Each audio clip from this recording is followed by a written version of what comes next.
श्रीमद् भगवद गीता अध्याय 13 क्षेत्र क्षेत्रज्ञ विभाग योग। कुरुक्षेत्र के पावन मैदान में भगवान श्री कृष्ण और अर्जुन के मध्य चल रहा दिव्य संवाद अब एक अत्यंत गूढ़ और आध्यात्मिक विषय की ओर अग्रसर होता है। पहले के अध्यायों में भगवान ने कर्म, ज्ञान, भक्ति, ध्यान और अपनी दिव्य विभूतियों का वर्णन किया था, किंतु अब वे जीव और शरीर के वास्तविक संबंध को स्पष्ट करने के लिए एक नए रहस्य का उद्घाटन करते हैं। अर्जुन अत्यंत ध्यानपूर्वक भगवान की वाणी सुन रहे थे। उनके मन में अभी भी अनेक प्रश्न उठ रहे थे। वे समझना चाहते थे कि मनुष्य वास्तव में कौन है, यह शरीर क्या है, आत्मा और परमात्मा का संबंध क्या है, और मनुष्य किस प्रकार जन्म मृत्यु के चक्र से मुक्त होकर परम सत्य को प्राप्त कर सकता है। भगवान श्री कृष्ण ने अर्जुन की जिज्ञासा को समझते हुए कहा, हे अर्जुन, यह शरीर क्षेत्र कहलाता है और जो इस शरीर को जानता है उसे क्षेत्रज्ञ कहा जाता है। यह सुनकर अर्जुन का ध्यान और अधिक केंद्रित हो गया। भगवान आगे कहने लगे, हे पार्थ, प्रत्येक शरीर में जो उसे जानने वाला है वही आत्मा है, और समस्त शरीरों में जो सबका साक्षी होकर स्थित है वह मैं स्वयं परमात्मा हूँ। भगवान के इन शब्दों में अत्यंत गहरा आध्यात्मिक रहस्य छिपा था। संसार का अधिकांश मनुष्य स्वयं को केवल शरीर मानकर जीवन व्यतीत करता है।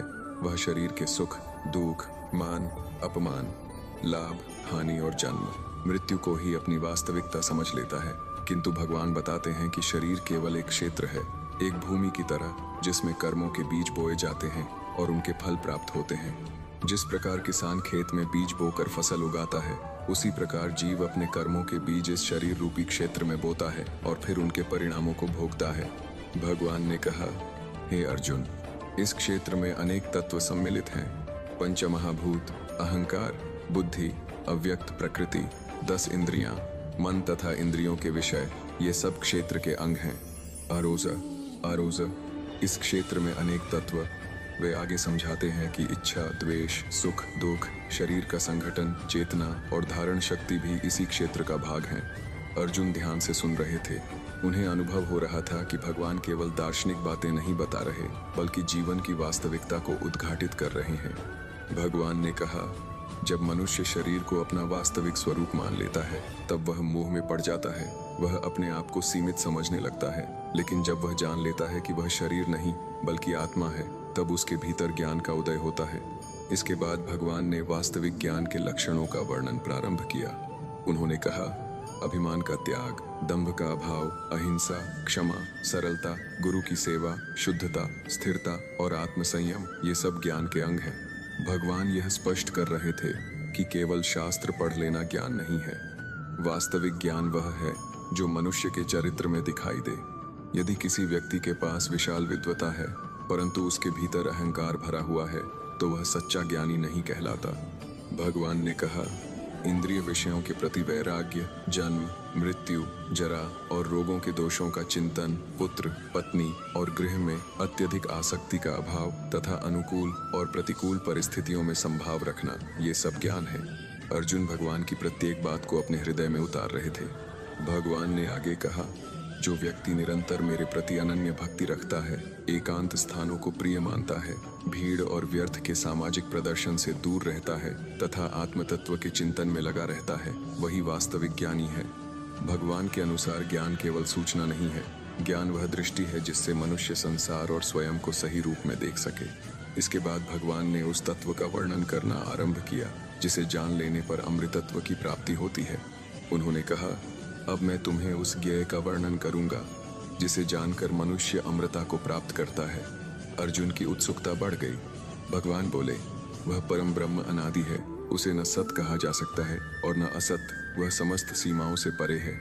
भगवान ने उस परम सत्य का अद्भुत चित्र प्रस्तुत किया।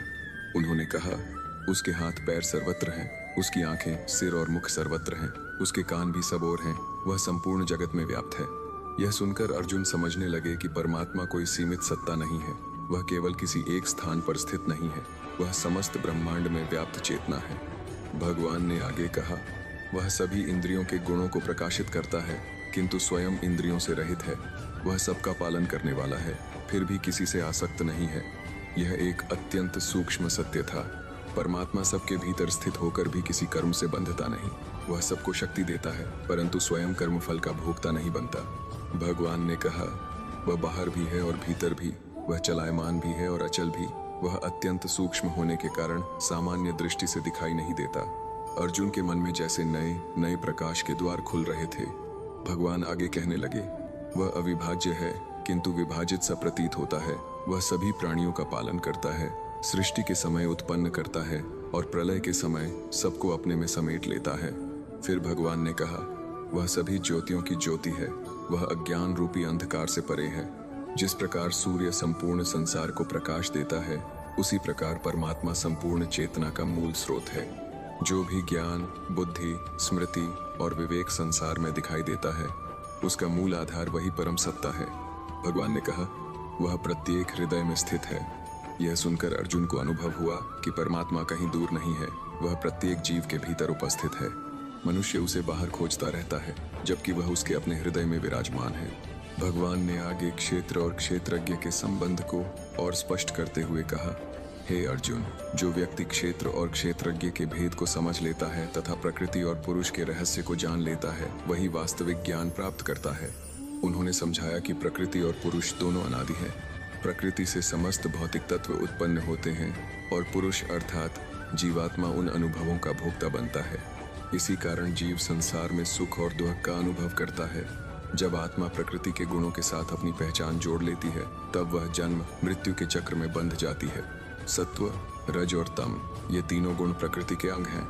जब जीव इन गुणों से प्रभावित होकर कर्म करता है, तब उसे विभिन्न योनियों में जन्म लेना पड़ता है। भगवान ने कहा, परमात्मा इस शरीर में साक्षी, अनुमोदक, पालक, भोक्ता, महेश्वर और परमात्मा के रूप में स्थित है। अर्जुन को अब समझ आने लगा कि जीव और परमात्मा दोनों शरीर में उपस्थित होते हैं, किंतु उनकी स्थिति भिन्न होती है। जीव कर्मों के फल भोगता है, जबकि परमात्मा साक्षी रूप में सब कुछ देखता है।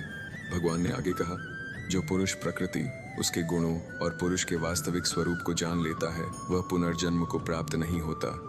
चाहे वह संसार में किसी भी प्रकार के कर्म करता हुआ दिखाई दे, उसका ज्ञान उसे बंधन से मुक्त कर देता है। भगवान ने बताया कि कुछ साधक ध्यान योग के माध्यम से अपने हृदय में आत्मा का दर्शन करते हैं, कुछ ज्ञान योग के द्वारा सत्य को प्राप्त करते हैं, कुछ कर्म योग के मार्ग पर चलते हुए अंततः उसी परम सत्य तक पहुंचते हैं, और कुछ ऐसे भी होते हैं जो स्वयं गहन अध्ययन नहीं कर पाते, किंतु श्रद्धा से महापुरुषों की वाणी सुनकर भक्ति के मार्ग पर आगे बढ़ते हैं। ऐसे श्रद्धावान लोग भी अंततः संसार सागर को पार कर लेते हैं। भगवान की यह बात अर्जुन के लिए अत्यंत प्रेरणादायक थी, क्योंकि इससे स्पष्ट हो गया कि परमात्मा तक पहुंचने के अनेक मार्ग हैं, परंतु लक्ष्य एक ही है। भगवान आगे कहने लगे, हे अर्जुन, जो कुछ भी स्थावर और जंगम प्राणी इस संसार में उत्पन्न होते हैं, वे क्षेत्र और क्षेत्रज्ञ के संयोग से ही प्रकट होते हैं। संपूर्ण सृष्टि इसी रहस्य पर आधारित है। जहाँ शरीर है, वहाँ आत्मा का निवास है, और जहाँ आत्मा है, वहाँ परमात्मा साक्षी रूप में विद्यमान है। भगवान ने अर्जुन की ओर प्रेम पूर्वक देखते हुए आगे अपना दिव्य उपदेश जारी रखा। भगवान श्री कृष्ण की वाणी सुनते हुए अर्जुन का हृदय श्रद्धा और विस्मय से भर उठा। उन्हें अनुभव हो रहा था कि अब तक वे युद्ध, धर्म और कर्म के विषय में जो कुछ समझ रहे थे, उसके पीछे एक और भी गहरा सत्य छिपा हुआ है। वह सत्य था आत्मा, परमात्मा और प्रकृति का वास्तविक संबंध। भगवान ने आगे कहा, हे अर्जुन, जो मनुष्य सभी प्राणियों में एक ही परमात्मा को समान रूप से स्थित देखता है, वही वास्तव में देखता है। यह वचन सुनकर अर्जुन कुछ क्षणों के लिए मौन हो गए। संसार में मनुष्य भेदभाव करता है। कोई स्वयं को श्रेष्ठ समझता है, किसी को निम्न मानता है, कोई अपने को धनी समझकर गर्व करता है, तो कोई निर्धन होकर हीन भावना में जीता है। किंतु भगवान बता रहे थे कि बाहरी भेद केवल शरीर के स्तर तक सीमित हैं। आत्मा के स्तर पर सभी एक समान हैं। जिस प्रकार अनेक पात्रों में भरा हुआ जल अलग अलग दिखाई देता है, किंतु उसका मूल तत्व एक ही होता है, उसी प्रकार सभी जीवों के भीतर विद्यमान चेतना का स्रोत भी एक ही परमात्मा है। भगवान ने कहा, जो व्यक्ति प्रत्येक प्राणी में स्थित परमेश्वर को देखता है और यह समझता है कि नश्वर शरीरों के भीतर स्थित आत्मा अविनाशी है, वही यथार्थ दृष्टि रखता है। अर्जुन को अब धीरे धीरे समझ आने लगा कि जीवन का वास्तविक उद्देश्य केवल बाहरी सफलता प्राप्त करना नहीं है। यदि मनुष्य आत्मा और परमात्मा के संबंध को नहीं समझता, तो उसकी सारी उपलब्धियां अंततः अधूरी रह जाती हैं। भगवान आगे कहने लगे, जब मनुष्य सब में समान रूप से स्थित परमात्मा को देखता है, तब वह किसी से द्वेष नहीं करता, वह किसी को हानि पहुंचाने की इच्छा नहीं रखता और धीरे धीरे परम गति को प्राप्त हो जाता है। यह शिक्षा केवल आध्यात्मिक नहीं थी, बल्कि सामाजिक और व्यावहारिक जीवन के लिए भी अत्यंत महत्वपूर्ण थी। संसार में अधिकांश संघर्ष इसलिए उत्पन्न होते हैं क्योंकि मनुष्य स्वयं को दूसरों से अलग मानता है। जब वह अपने और दूसरों के बीच कृत्रिम दीवारें खड़ी कर लेता है, तब अहंकार, ईर्ष्या, द्वेष और हिंसा जन्म लेते हैं। लेकिन जो व्यक्ति सभी में एक ही चेतना को देखता है, उसके भीतर करुणा और प्रेम का उदय होता है। भगवान ने अर्जुन से कहा, हे पार्थ, सभी कर्म वास्तव में प्रकृति के गुणों द्वारा ही संपन्न होते हैं। आत्मा स्वयं कोई कर्म नहीं करती। यह सुनकर अर्जुन को आश्चर्य हुआ। भगवान ने समझाया, जब मनुष्य यह जान लेता है कि समस्त क्रियाएं प्रकृति द्वारा संचालित हैं और आत्मा केवल साक्षी है, तब वह कर्म बंधन से मुक्त होने लगता है। सामान्य मनुष्य सोचता है, मैं कर रहा हूँ, मैं सफल हुआ हूँ, मैंने यह कार्य किया है। यही मैं की भावना अहंकार को जन्म देती है। जब सफलता मिलती है तो गर्व उत्पन्न होता है और जब असफलता मिलती है तो निराशा। लेकिन जो व्यक्ति समझ लेता है कि प्रकृति अपने गुणों के अनुसार कार्य कर रही है, वह भीतर से शांत रहने लगता है। भगवान ने आगे कहा, जब कोई साधक यह देखता है कि विविध रूपों में दिखाई देने वाले सभी प्राणी वास्तव में एक ही परम तत्व में स्थित हैं और उसी से प्रकट हुए हैं, तब वह ब्रह्म को प्राप्त हो जाता है। अर्जुन भगवान के प्रत्येक शब्द को अपने अंतर्मन में अनुभव कर रहे थे। उनके सामने जैसे संसार की पूरी संरचना स्पष्ट होती जा रही थी। जो वृक्ष, पर्वत, नदियां, पशु, पक्षी और मनुष्य अलग अलग दिखाई देते हैं, वे वास्तव में उसी एक परम चेतना की विविध अभिव्यक्तियां हैं। भिन्नता केवल बाहरी रूप में है, मूल सत्य एक ही है। भगवान ने कहा, आत्मा अनादि है और अविनाशी है। वह शरीर में रहते हुए भी वास्तव में कुछ नहीं करती और न किसी कर्म से लिप्त होती है। यह अत्यंत महत्वपूर्ण सिद्धांत था। जिस प्रकार आकाश सर्वत्र व्याप्त होकर भी किसी वस्तु से लिप्त नहीं होता, उसी प्रकार आत्मा शरीर में स्थित होकर भी शरीर के दोषों से प्रभावित नहीं होती। शरीर जन्म लेता है, बढ़ता है, वृद्ध होता है और नष्ट हो जाता है, लेकिन आत्मा इन सभी परिवर्तनों से परे रहती है। भगवान ने एक सुंदर उदाहरण देकर समझाया। जिस प्रकार एक सूर्य संपूर्ण संसार को प्रकाशित करता है, उसी प्रकार एक आत्मा पूरे शरीर को चेतना प्रदान करती है। यदि शरीर में आत्मा न हो तो वह केवल मिट्टी के समान रह जाए। जीवन की प्रत्येक गतिविधि आत्मा की उपस्थिति के कारण ही संभव होती है।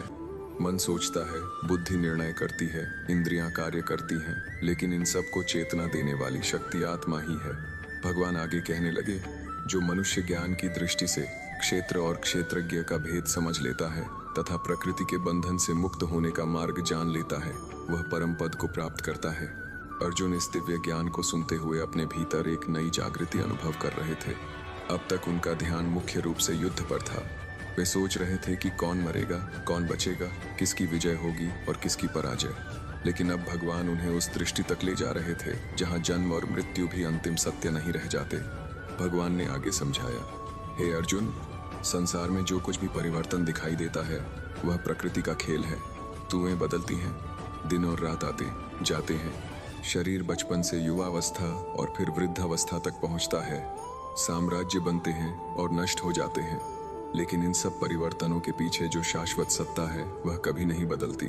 वही आत्मा है, वही परमात्मा है। मनुष्य का दुर्भाग्य यह है कि वह परिवर्तनशील वस्तुओं को स्थायी मान लेता है और स्थायी सत्य को भूल जाता है। इसी भूल के कारण मोह उत्पन्न होता है। मोह से आसक्ति उत्पन्न होती है, आसक्ति से भय और दुख जन्म लेते हैं। भगवान ने कहा, जो ज्ञानी पुरुष संसार की अस्थिरता को समझ लेता है, वह भीतर से स्वतंत्र हो जाता है। ऐसा व्यक्ति संसार से भागता नहीं, वह अपने कर्तव्यों का पालन करता है। वह परिवार में रहता है, समाज में कार्य करता है, धर्म का पालन करता है, लेकिन उसके भीतर आसक्ति नहीं रहती। वह जानता है कि यह सब परिवर्तनशील है। उसकी वास्तविक पहचान आत्मा है। भगवान ने अर्जुन को एक और गहरा रहस्य बताते हुए कहा, अज्ञान मनुष्य को शरीर तक सीमित कर देता है, जबकि ज्ञान उसे आत्मा तक पहुंचा देता है। जब मनुष्य केवल शरीर को ही अपना स्वरूप मानता है, तब वह सुंदरता, शक्ति, धन और प्रतिष्ठा के पीछे भागता रहता है। लेकिन जब वह आत्मा को पहचान लेता है, तब उसका जीवन एक नई दिशा प्राप्त कर लेता है। वह बाहरी उपलब्धियों से अधिक आंतरिक शांति को महत्व देने लगता है। वह दूसरों को प्रतिस्पर्धी नहीं, बल्कि उसी परमात्मा का अंश समझने लगता है। उसके भीतर क्षमा का उदय होता है, करुणा जागृत होती है, अहंकार धीरे धीरे समाप्त होने लगता है। भगवान ने कहा, हे अर्जुन, ज्ञान का उद्देश्य केवल जानकारी एकत्र करना नहीं है। सच्चा ज्ञान वह है जो मनुष्य के जीवन को बदल दे। यदि कोई व्यक्ति हजारों ग्रंथ पढ़ ले किंतु उसके भीतर विनम्रता न आए तो वह अभी भी ज्ञान के वास्तविक सार से दूर है। वास्तविक ज्ञानी वही है जिसके व्यवहार में सरलता हो, वाणी में मधुरता हो और हृदय में करुणा हो। अर्जुन के मन में अब अनेक पुराने संशय मिटते जा रहे थे। उन्हें समझ में आने लगा कि भगवान क्यों बार बार संभाव, वैराग्य और भक्ति की बात करते हैं। ये केवल नैतिक उपदेश नहीं थे, ये आत्मज्ञान की ओर ले जाने वाले आवश्यक साधन थे। भगवान आगे कहने लगे, जो साधक अपने भीतर स्थित परमात्मा का अनुभव कर लेता है उसके लिए संसार का दृष्टिकोण बदल जाता है। वह बाहरी परिस्थितियों पर निर्भर नहीं रहता। सुख मिले तो वह संतुलित रहता है, दुख आए तो भी उसका धैर्य नहीं टूटता। प्रशंसा मिले तो वह अहंकार में नहीं डूबता, निंदा मिले तो वह विचलित नहीं होता, क्योंकि उसकी चेतना अब शरीर और मन से ऊपर उठ चुकी होती है। भगवान ने कहा, आत्मा न जन्म लेती है और न मरती है। यह सत्य जितना सरल प्रतीत होता है उतना ही गहरा है। यदि मनुष्य वास्तव में इस तथ्य को स्वीकार कर ले तो उसके अधिकांश भय समाप्त हो जाएं। मृत्यु का भय, हानि का भय, वियोग का भय, भविष्य की चिंता, ये सब शरीर से जुड़ी हुई धारणाओं के कारण उत्पन्न होते हैं। आत्मा इन सब से परे है। भगवान ने अर्जुन की ओर देखते हुए कहा, जब तक मनुष्य स्वयं को शरीर मानता रहेगा तब तक वह संसार के बंधनों में फंसा रहेगा, लेकिन जैसे ही वह अपने वास्तविक स्वरूप को पहचान लेगा उसके लिए मुक्ति के द्वार खुलने लगेंगे। अर्जुन का मन अब पहले की अपेक्षा कहीं अधिक शांत था। उन्हें लग रहा था कि भगवान धीरे धीरे उनके भीतर से अज्ञान के अंधकार को हटाकर ज्ञान का प्रकाश फैला रहे हैं। कुरुक्षेत्र का युद्ध अभी सामने था। शंखनाद हो चुका था, सेनाएं आमने सामने खड़ी थीं, लेकिन इस युद्ध भूमि में भगवान जो ज्ञान दे रहे थे वह केवल अर्जुन के लिए नहीं था, वह आने वाली अनगिनत पीढ़ियों के लिए मार्गदर्शन बनने वाला था। और उसी दिव्य संवाद के मध्य भगवान श्री कृष्ण क्षेत्र, क्षेत्रज्ञ, आत्मा, परमात्मा और प्रकृति के रहस्यमय संबंध को और अधिक विस्तार से स्पष्ट करते हुए अर्जुन को आगे का ज्ञान प्रदान करने लगे। भगवान श्री कृष्ण के श्रीमुख से निकले दिव्य वचनों को सुनते हुए अर्जुन का अंतःकरण निर्मल होता जा रहा था। उनके भीतर जो संशय, मोह और भ्रम युद्ध के आरंभ में उत्पन्न हुए थे वे धीरे धीरे ज्ञान के प्रकाश में विलीन होने लगे थे। अब वे केवल एक योद्धा के रूप में नहीं बल्कि एक जिज्ञासु साधक के रूप में भगवान के समक्ष बैठे थे। कुरुक्षेत्र की विशाल भूमि पर दोनों सेनाएं अभी भी युद्ध की प्रतीक्षा कर रही थीं, किंतु उस क्षण अर्जुन का मन बाहरी संसार से हटकर आत्मा और परमात्मा के रहस्य में डूब चुका था। भगवान श्री कृष्ण ने आगे कहा, हे अर्जुन, इस संसार में जो कुछ भी दिखाई देता है वह प्रकृति के अधीन है। प्रकृति ही शरीरों की रचना करती है, इंद्रियों को कार्य करने की शक्ति देती है और जीव को विभिन्न परिस्थितियों में रखती है, किंतु आत्मा इन सब का साक्षी मात्र होती है। अर्जुन ने विनम्रता से पूछा, हे माधव, यदि आत्मा केवल साक्षी है तो फिर जीव सुख और दुख का अनुभव क्यों करता है? भगवान मुस्कुराए और बोले, हे पार्थ, आत्मा स्वयं कभी दुखी नहीं होती, वह शुद्ध, बुद्ध और मुक्त स्वरूप है, किंतु जब जीव अपने आप को शरीर और मन के साथ जोड़ लेता है तब वह स्वयं को सुख दुख का भोक्ता समझने लगता है। यही अज्ञान का कारण है। भगवान ने आगे समझाया, जिस प्रकार स्वच्छ दर्पण में सूर्य का प्रतिबिंब दिखाई देता है उसी प्रकार आत्मा की चेतना मन और बुद्धि में प्रतिबिंबित होती है। जब मन अशांत होता है तो जीव स्वयं को अशांत समझने लगता है, जब मन प्रसन्न होता है तो वह स्वयं को प्रसन्न मानने लगता है। वास्तव में आत्मा इन दोनों अवस्थाओं से परे होती है, लेकिन अज्ञान के कारण जीव अपने वास्तविक स्वरूप को भूल जाता है। यही भूल संसार बंधन का मूल कारण है। भगवान ने कहा, जब कोई मनुष्य अपने आप को शरीर मानता है तब वह जन्म को अपना आरंभ और मृत्यु को अपना अंत समझता है, किंतु जो आत्मा को जान लेता है उसके लिए जन्म और मृत्यु केवल परिवर्तन बन जाते हैं। अर्जुन गहन चिंतन में डूब गए। उन्होंने देखा कि संसार में अधिकांश लोग इसी भ्रम में जीवन व्यतीत करते हैं। वे शरीर के लिए संघर्ष करते हैं, शरीर के लिए धन कमाते हैं, शरीर के लिए सम्मान चाहते हैं और अंततः शरीर के नष्ट होने पर सब कुछ समाप्त मान लेते हैं। लेकिन भगवान बता रहे थे कि वास्तविक जीवन शरीर से कहीं अधिक व्यापक है। भगवान आगे बोले, हे अर्जुन, जिस प्रकार मनुष्य पुराने वस्त्रों को त्याग कर नए वस्त्र धारण करता है उसी प्रकार आत्मा पुराने शरीर को छोड़कर नया शरीर ग्रहण करती है। यद्यपि यह सिद्धांत अर्जुन पहले भी सुन चुके थे, किंतु अब क्षेत्र और क्षेत्रज्ञ के ज्ञान के संदर्भ में उसका महत्व और अधिक स्पष्ट हो रहा था। भगवान ने कहा, ज्ञान का उद्देश्य केवल मृत्यु के भय को समाप्त करना नहीं है, बल्कि जीवन के वास्तविक अर्थ को समझना भी है। जो मनुष्य आत्मा को जान लेता है उसका जीवन पूरी तरह बदल जाता है। वह संसार में रहते हुए भी संसार का दास नहीं रहता। वह कर्म करता है लेकिन कर्म में बंधता नहीं। वह प्रेम करता है लेकिन आसक्ति में नहीं डूबता। वह सेवा करता है लेकिन अहंकार से दूर रहता है। भगवान ने आगे प्रकृति के प्रभाव को समझाते हुए कहा, प्रकृति अपने 3 गुणों सत्व, रज और तम के माध्यम से कार्य करती है। सत्व मनुष्य को ज्ञान और शांति की ओर ले जाता है।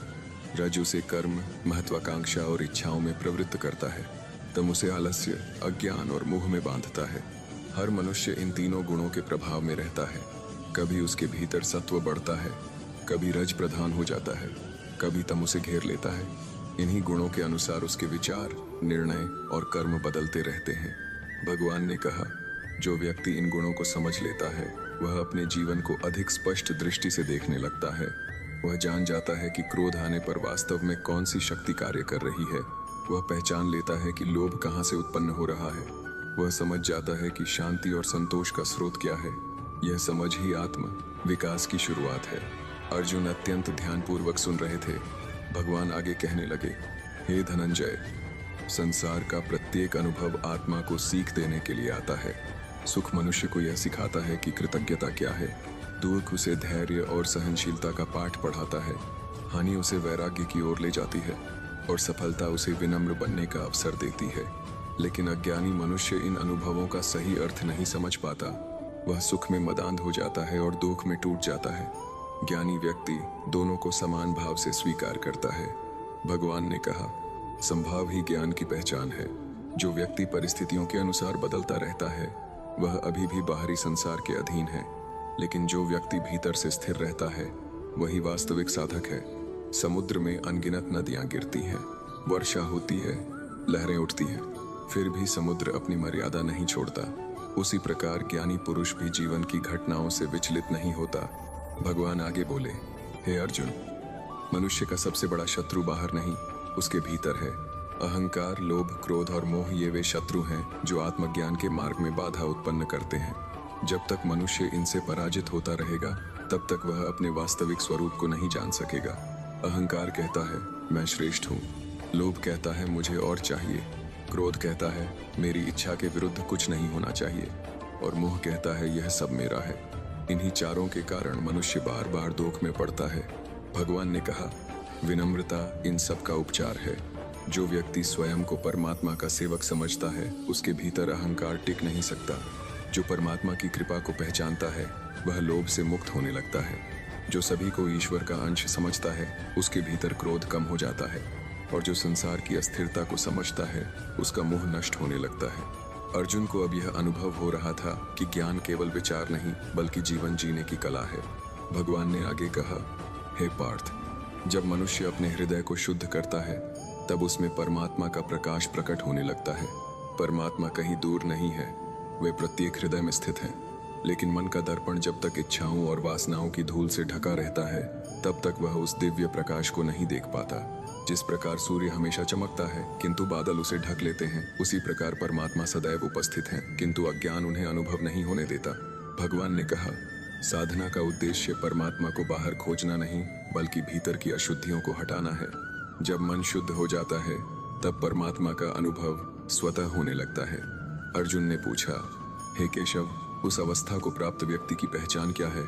भगवान बोले, जो किसी से द्वेष नहीं करता, जो सभी प्राणियों के प्रति करुणा रखता है, जो अहंकार से रहित है, जो सुख दुख में सम रहता है, वही उस अवस्था के निकट पहुंच रहा है।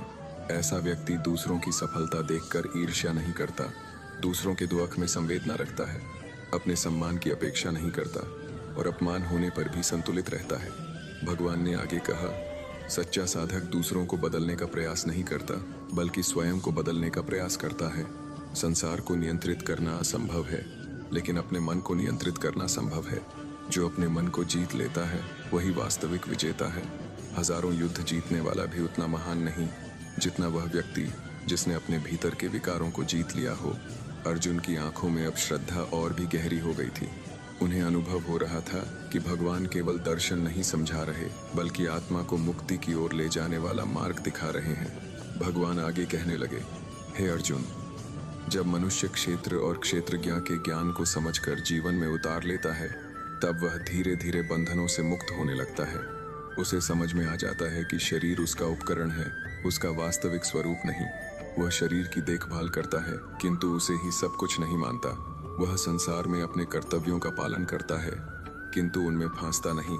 वह प्रेम करता है किंतु स्वामित्व की भावना से नहीं। वह कर्म करता है किंतु फल की चिंता से नहीं।